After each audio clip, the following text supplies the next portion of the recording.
같이 한번 제목을 읽어볼까요? 하나님이 기대하시는 사람, 이 제목으로 말씀을 나누고자 합니다. 하나님께서는 계속 이제 유다가 고질적으로 불순종하고 또 습관적으로 하나님을 거역하는 이 죄악들을 이제 여러 표현을 사용하시면서 지적을 하시죠. 21절에 보니까 오늘 말씀에는 어떤 표현을 쓰시냐면 너희의 희생 제물과 번제물의 고기를 먹어라, 이제 이런 표현을 하고 계세요. 원래 이제 구약의 제사를 보면 하나님께 제사 드렸을 때 먹을 수 있는 고기와 먹지 못하는 고기, 그러니까 즉 그 제사마다 달랐습니다. 예를 들어서 번제 같은 제사는 온전히 모든 걸 다 태워서 하나님께 드리는 제사예요. 우리의 모든 헌신을 의미하기 때문에 번제로 드릴 때는 그 고기를 사람이 먹으면 안 됩니다. 하나님께 다 태워 드렸어요. 반면에 화목제사와 같은 경우가 있었죠. 감사나 어떤 서원을 위해서 하는 화목제사는 그것이 하나님께도 올려드리지만 또 그것을 서로 사람과 함께 더불어 예배하는 사람들과 나누면서 친교할 수가 있었습니다. 그러니까 이제 그 제사마다 먹을 수 있는 제사 음식이 있었고 또 먹어서는 안 되는 제사가 있었다는 거예요. 자, 그러면 번제는 사람이 먹으면 안 되거든요. 이건 하나님께 드리는 제사잖아요. 그런데 하나님이 이 고기까지도 그냥 너희가 먹어라 이렇게 말씀하시는 거예요. 아니, 하나님이 스스로 정하신 제사 규칙을 지금 왜 이렇게 말씀하시는 걸까요? 그들이 드리는 제사가 형식적이니까. 마음은 담지 않고 삶은 담지 않고 하나님을 사랑하는 마음은 거기에 담지 않고 그저 그냥 내가 하나님 앞에 제사했지, 내가 하나님 이만큼 섬겼어, 형식으로 제사하니까 하나님 도저히 불편하고 역겨워서 받기가 싫으시다는 거예요. 나한테 드리려고 하지 말고 그냥 너희가 다 먹어라, 그렇게 말씀하시는 것입니다. 거절하시는 거예요. 그러면서 하나님 말씀하시죠. 내가 너희를 애굽에서 인도해낼 때 제사를 먼저 말하지 않았다. 즉 하나님이 뭘 제사를 받기 위해서 그 제도를 말씀하신 게 아니라는 거예요. 본질적인 마음은 그게 아니고 너희에게 바란 것은 내 목소리를 들으라는 거였다. 순종하라는 것이었다. 이 말씀을 하시는 것이죠. 그 순종을 위해서 계명도 주신 것이고 그 순종을 표현하기 위해서 제사 제도도 주신 것이지, 순종은 싹 빼놓고 하나님을 사랑하고 따르는 마음은 하나도 없이 형식적으로 계명 지키고 형식적으로 와서 예배하고 이거 내가 기뻐하겠느냐, 나 그거 받기 싫다, 그 말씀을 하시는 거예요. 이 하나님의 이제 진심을 계속해서 이제 선지자를 통해서 말씀하시는데도 이 이스라엘이 이게 깨닫지 못한 건지 알면서도 외면한 건지 그들은 계속해서 이걸 외면합니다. 한마디로 그냥 우리 고집대로 살겠다는 거예요. 뭐 하나님의 은혜 없어도 내 뜻으로 내가 잘 살 수 있다고 생각한 거죠. 꼭 뭐 순종해야 복을 받느냐, 내가 열심히 살면 되고 내 복을 줄 만한 것이 세상에 참 많이 있는데 내가 그것이 우선이고 그것을 우선으로 삼고 살아가면 되는 거지, 이러면서 하나님의 말씀을 계속 외면하고 거부했습니다. 결국 불순종이 습관이 된 거예요. 그냥 일상이 된 거예요.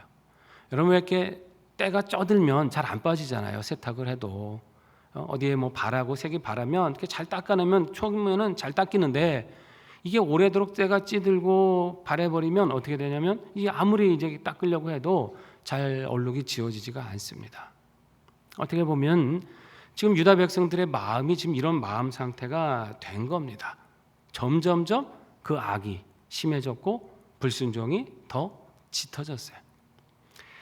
하나님께서는 그들을 향해서 너희 조상들보다 너희의 악이 더 크다라고 그렇게 말씀하세요. 사실 이스라엘의 조상들도 불순종으로는 만만치 않았죠. 광야 생활 여러분 기억하십니까? 맨날 불평하고 원망하고 불순종했잖아요. 그래서 뭐 불뱀에 물리기도 하고 뭐 그냥 숱한 사건들이 있었죠. 가장 절정의 사건은 가나안 땅 정탐했을 때, 아니 하나님이 분명히 주시겠다고 했는데 그 부정적인 보고만 듣고 그냥 온 백성이 막 모세와 아론을 죽이려고 하면서 통곡을 했어요. 아주 대성통곡을 했어요. 그냥 하나님 말씀은 완전히 듣지 생각도 안 하고 그렇게 원망하다가 하나님은 너무 그때 진노하셔서 그때 어떻게 하셨어요? 20세 이상 된 자들은 그냥 광야에서 유리하다가 죽게 만드시고 그 어린 세대, 그 다음 세대만 가나안 땅에 들어가도록 정말 큰 이 불순종 때문에 심판받은 사건이 하나 있었습니다. 자, 그런데 지금 유다 백성들은 그래도 우리가 조상들보다는 악하지 않았지 이렇게 생각하고 있다는 거예요.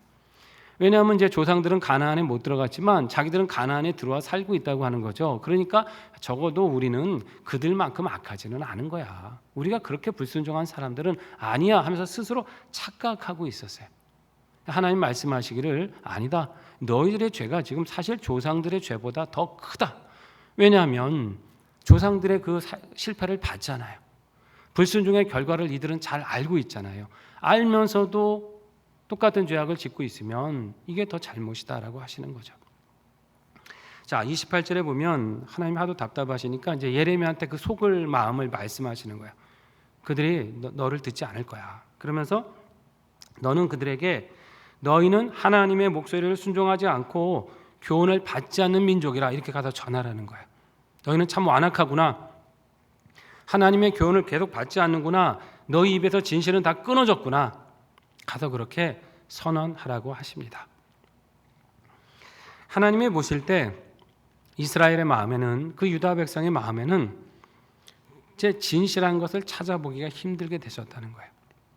계속 이렇게 말씀하시는 건 듣고 돌이켜 회개하기를 바라시는 것인데 그들 안에는 그런 가능성조차 이제는 하나님이 기대하시기가 어렵게 되었다는 말씀입니다. 여러분, 우리는 어떤 상황에서든지 하나님이 기대하시고 찾으시는 삶을 살아야 될 줄로 믿습니다. 하나님이 포기하시면 이건 길이 없는 거잖아요.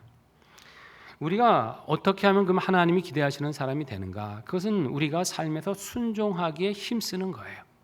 완벽하기 때문에 계명대로 다 지키기 때문에 하나님이 사랑하십니까? 아니에요. 우리 연약한 거 하나님도 아십니다. 부족한 거 아세요. 그러나 그럼에도 불구하고 내 연약함을 하나님께 고백하면서 그래도 어떻게 하면 내가 하나님 말씀에 순종할까? 내 일상에서 예배의 자리만이 아니라 내 일상의 삶에서 어떻게 하면 내가 예배하는 자처럼 살아갈까? 어떻게 하면 내 일상에서 내 삶의 주인을 우리 하나님으로 모시고 살아갈까? 이것을 애쓰고 기도하고 마음 쓰는 사람, 하나님은 이런 사람을 기대하고 계시고 찾으시는 줄 믿습니다. 예배만이 아니라 그 후의 삶에서도 하나님과 함께하는 거죠. 그렇게 살고자 할 때 우리는 언제든지 돌이킴을 받을 수 있고 회복함을 받을 수 있고 우리 주께서 주시는 은혜를 받게 될 줄로 믿습니다. 29절부터 보면 하나님은 이제 유다에게 어떻게 또 말씀하시냐면 참 표현을 다양하기도 하세요. 이제는 머리털을 베어버려라. 그리고 벗은 산 위에 가서 통곡해라. 이렇게 또 말씀하십니다. 이 이유는 이제 하나님께서 이 세대를 이제 끊어버리시겠다 이렇게 말씀하셨기 때문이죠. 여러분 이제 머리털이라고 하는 거는 이제 그 사람의 어떤 자긍심, 명예를 상징하거든요. 특별히 이제 고대 사회에서 그런 의미가 있어요. 이것을 베인다, 머리카락을 자르게 된다고 하는 것은 큰 수치나 슬픔을 상징하는 거예요. 아주 큰 슬픔을 당했을 때, 큰 수치를 겪었을 때 그 상징적인 표현으로 이제 머리털을 깎는 겁니다. 또 여러분 성경을 통해 보면 아시지만 나실인이라고 있잖아요. 하나님께 이제 구별해서 드리는 사람. 이런 사람은 삼손 같은 경우 보면 머리를 자르지 말라 그러잖아요. 머리털을 자르지 말아라. 하나님께 온전히 헌신된 표시로 이제 머리털을 말씀한 것이죠. 자, 그런데 이제 머리털 잘라라 하시는 건 어떤 의미예요?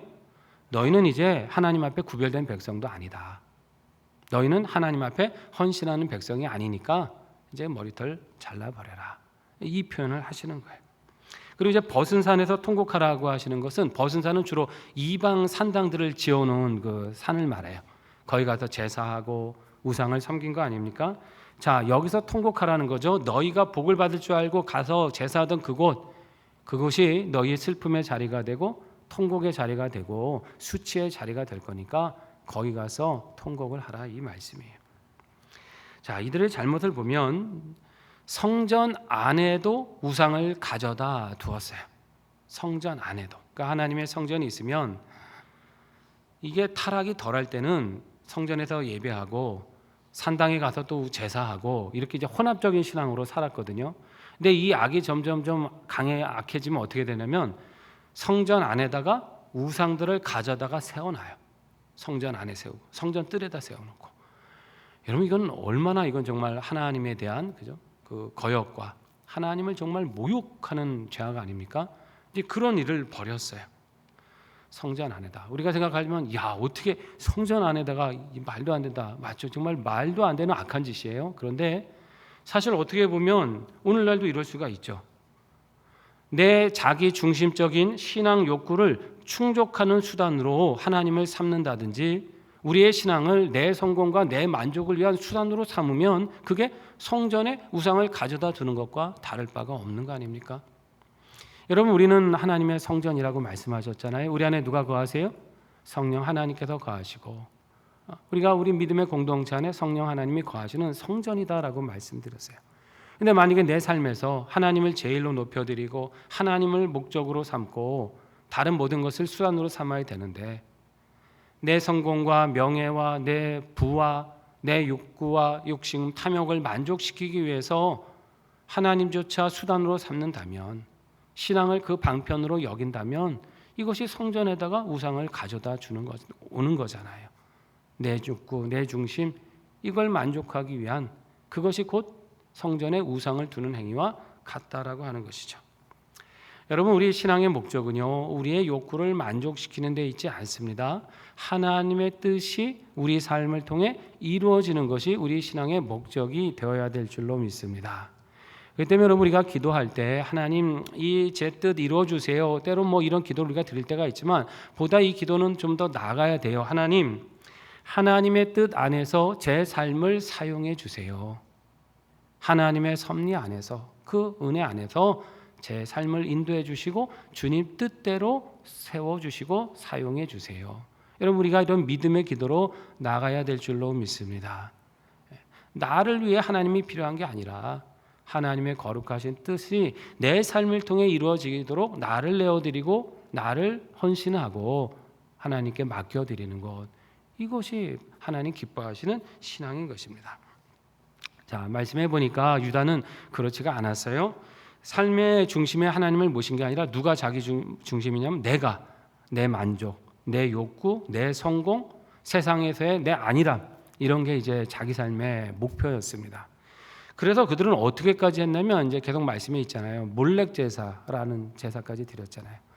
이게 뭔지 아시죠? 자녀들을 우상에게 불에 살라서 자녀를 바치는 정말 끔찍하고도 악한 죄악 아닙니까? 자, 이 31절에 보니까 이들은 흰놈의 아들 골짜기라는 곳에 아예 사당까지 지어놓고 도벳사당이라는 걸 지어놓고 여기서 이제 자녀들을 이제 제물로 불살른 거예요.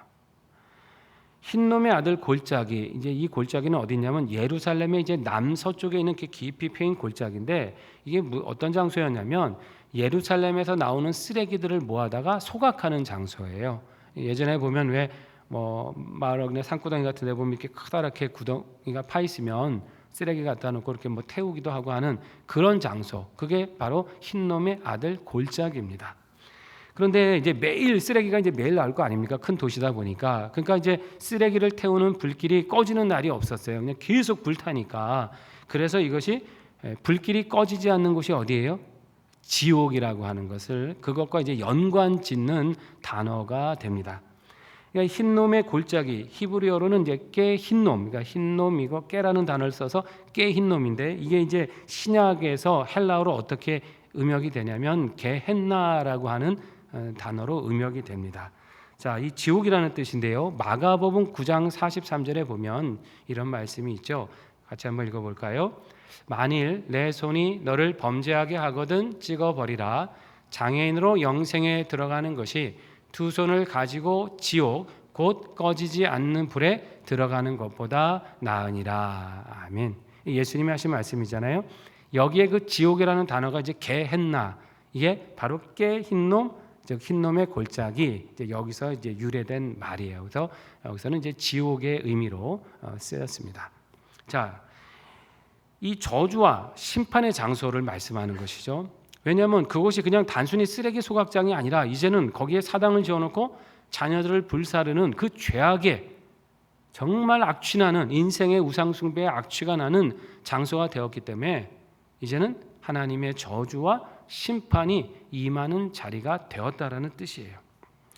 자, 보통 몰렉 제사라고 하는 거는 이방 민족들이 국가적인 재난, 막 전쟁이나 큰 위기가 있을 때 그거 타개하려고 행했던 악한 풍습입니다. 아무 때나 행한 것도 아니고 정말 자기들이 볼 때 나라의 위기라고, 나라가 곧 무너지게 생겼을 때 그렇게 마지막으로 택했던 그 악한 풍습이 이제 몰렉 제사였어요. 근데 이스라엘 백성들은 지금 그런 국가적인 재난을 만난 것도 아닌데 일상적인 이런 몰렉 제사를 드렸다는 것이죠. 이유는 뭐예요? 나의 안위람, 내 성공, 내 만족. 그걸 위해선 자녀의 생명까지도 아끼지 않았다. 자, 하나님은 얼마나 진노하셨을까요? 얼마나 그들이 역겨우셨을까요? 자, 그러면서 그들은 아이고 우리가 원해서 드린 게 아니라 하나님이 이런 제사 원래 받기 원하시지 않느냐 이러면서 오히려 그 탓을 하나님께 탓하고 자기들의 죄를 변명하고 합리화했다라는 것입니다. 하나님은 어떻게 말씀하시냐면 너희의 그 가증한 악 때문에 너희가 이제 죽게 될 터인데 그 시체를 공중의 새가 먹고 들짐승의 밥이 될 것이다. 이렇게 말씀하세요. 그러면 사람이 죽는다 하더라도 죽은 자에 대한 마지막 예우는 뭐냐면 잘 매장해 주는 거죠. 그것이 기본적인 이 사람에 대한 그 마지막 존중입니다. 근데 시신이 잘 매장도 되지 못하고 공중의 새가 먹고 들에 있는 짐승이 먹는다? 이건 어떻게 된 거예요? 그 사람이 마지막까지도 죽는 순간까지도 긍휼을 입지 못했다는 거 아닙니까? 이건 큰 저주를 받았다는 뜻이에요. 지금 예루살렘이 이렇게 비참한 자리가 될 거다. 지금 이 말씀을 하시는 거예요. 기뻐하는 소리, 뭐 신랑 신부 결혼하면서 흥겨워하는 즐거워하는 소리 다 이제 끊어질 것이다. 너희 삶의 기쁨은 이제 다 사라질 것이다. 이 말씀하는 거죠. 자, 그때의 수치가 얼마나 크게 될 것인가. 이제 8장 1절부터 말씀을 하세요. 뭐라고 하냐면 바빌론 군사들이 침공해 오는데 사람들을 해칠 뿐만 아니라 주님이 죽어서 무덤에 있는 사람의 뼈까지도 꺼낸다는 거예요. 왕의 뼈, 고관 대작들의 뼈, 제사장, 선지자들의 뼈, 심지어 일반 백성들의 뼈까지도 무덤에서 다 끌어낸다는 거예요. 사람이 장사되어 무덤에 들어갔다는 것은 영원한 휴식을 취한다는 거죠. 유대 사회에서도 어떤 의식이 있었냐면 사람이 죽어 장사되면 신성한 안식에 들어갔다. 신성한 휴식에 들어갔다라고 생각을 했어요. 보통 우리가 그렇게 생각하는 게 일반적인 그런 문화 아닙니까? 자, 그런데 특히 왕이나 뭐 고관들의 무덤, 왕의 무덤은 뭐 얼마나 더 신성하게 여깁니까? 다 의미 없다는 거예요. 거기는 뼈까지도 다 끌어내서 수치를 보이게 할 것이다. 이미 장사된 시신을 이미 죽은 자에겐 죄도 묻지 않잖아요. 이미 죽으면 모든 공소가 끝나잖아요. 그런데 이미 죽어서 모든 그 판결이 끝났음에도 이제는 다시 끄집어내어서 처벌할 정도로 하나님께서 그 죄를 물으시겠다는 거예요. 그러니까 우리나라에도 이전에 그 형벌 중에 보면 부관참시라는 거 아세요? 부관참시.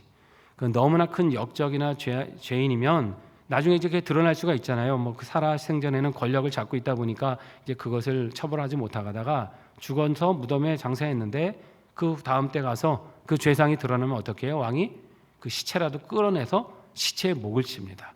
그걸 부관참시라 그래요. 이제 마지막까지 이제 끝까지 처벌하고 모독을 주는 거죠. 지금 이스라엘이 이렇게 된다는 거죠. 씻을 수 없는 치욕, 온 나라가. 자, 여기 말씀해 보면 뭐라고 하시냐면 이들이 해와 달과 별을 막 하나님처럼 섬겼어요. 이 세상에 있는 피조물들을 우상으로 섬겼어요. 하나님은 그 뼈들을 다 끌어내셔서 자기들이 그렇게 사랑하고 섬겼던 해와 달과 별이 보는 그 아래에서 비참하게 수치를 당하게 할 것이다. 이렇게 말씀하십니다. 너희가 하나님 아닌 이런 것들을 의지했느냐? 더 사랑했느냐? 바로 그것들 아래서 너희가 이런 수치를 당할 것이다. 정말 사랑과 긍휼이 많으시지만 심판하실 때는 그 악을 철저하게 심판하시는 하나님의 모습을 볼 수 있습니다.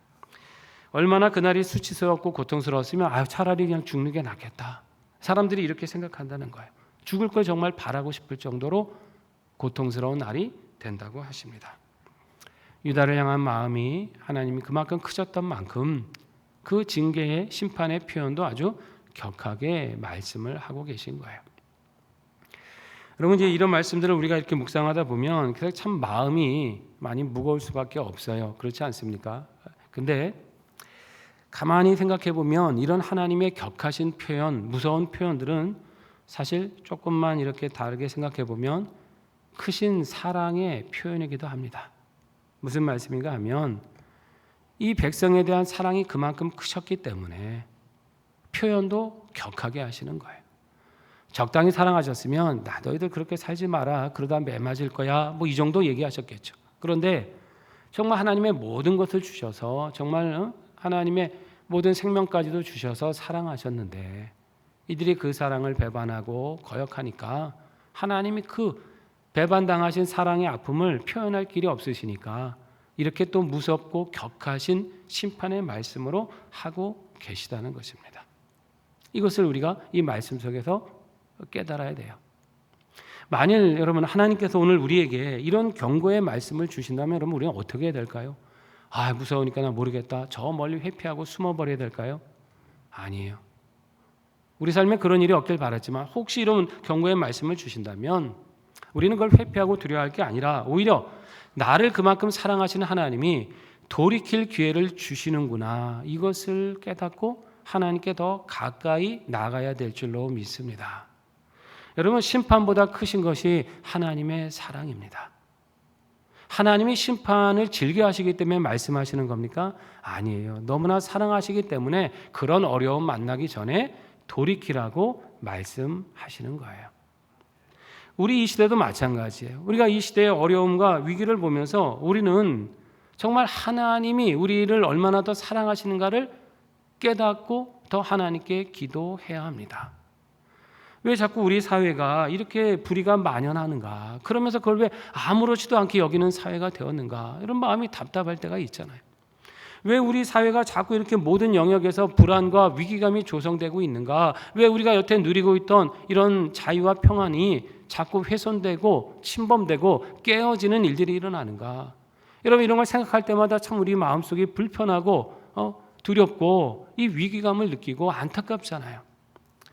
자, 왜 도대체 이럴까? 어떻게 보면 세상의 일들을 내려놓더라도 우리가 신앙적으로만 보면 우리가 혹시 하나님을 사랑해야 되는데 이 길에서 우리가 혹시 벗어나서 자꾸 세상의 다른 것들을 사랑하고 세상의 안일함을 사랑하고 세상에서 만족을 구하고 우리의 삶의 필요와 은혜를 자꾸 세상에서 추구하려고 했던 혹시 우리가 하나님을 잊어버린 것에 대한 하나님의 사인이 아니실까? 우리는 이것을 찾고 발견해야 됩니다. 그래서 하나님께서 더 늦기 전에 기도하라고 하시는구나.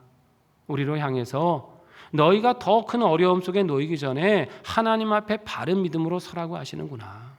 그동안 누렸던 것들이 당연한 것 아니고 하나님의 은혜였고 이 은혜는 이 자유는 당연하게 누리는 게 아니라 우리가 믿음으로 하나님께 감사할 때 계속해서 주시는 은혜인 것을 우리로 알고 더 구하라고 하시는 하나님의 이 사랑에 쌓이는 것을 우리는 발견해야 될 줄로 믿습니다. 어떻게 보면 너무 사랑하시니까 주시는 위기일 수도 있어요. 우리를 회복해 주시려고 하니까 기도하라고 하시는 그런 어려움일 수도 있습니다. 어려움 없이 위기가 없다면 우린 계속해서 안일하게 또 살아갈 수도 있겠죠. 하나님의 은혜 또 잊어버리고 당연한 줄 알고 살아갈지도 모릅니다. 그러나 어떻게 보면 위기가 있기 때문에 사회가 자꾸 무너져가고 불안한 일들이 일어나기 때문에 오히려 더 우리는 기도할 수 있고 오히려 우리는 하나님의 뜻을 더 바라며 나아가며 회복받는 기회가 될 줄로 믿습니다. 여러분 말씀을 기억하시고 우리 주인이 일상의 모든 삶에서 우리 하나님을 더 사랑하고 순종하며 구하시기 바랍니다. 이런 위기까지도 하나님의 사랑이 쌓이는 것을 우리가 깨달으면서 더 합심하여 우리 하나님께 간구함으로 주께서 이루어가시는 우리의 삶의 회복 또 우리 나라의 회복을 함께 경험하시는 은혜를 누리시기를 주의 이름으로 축원합니다.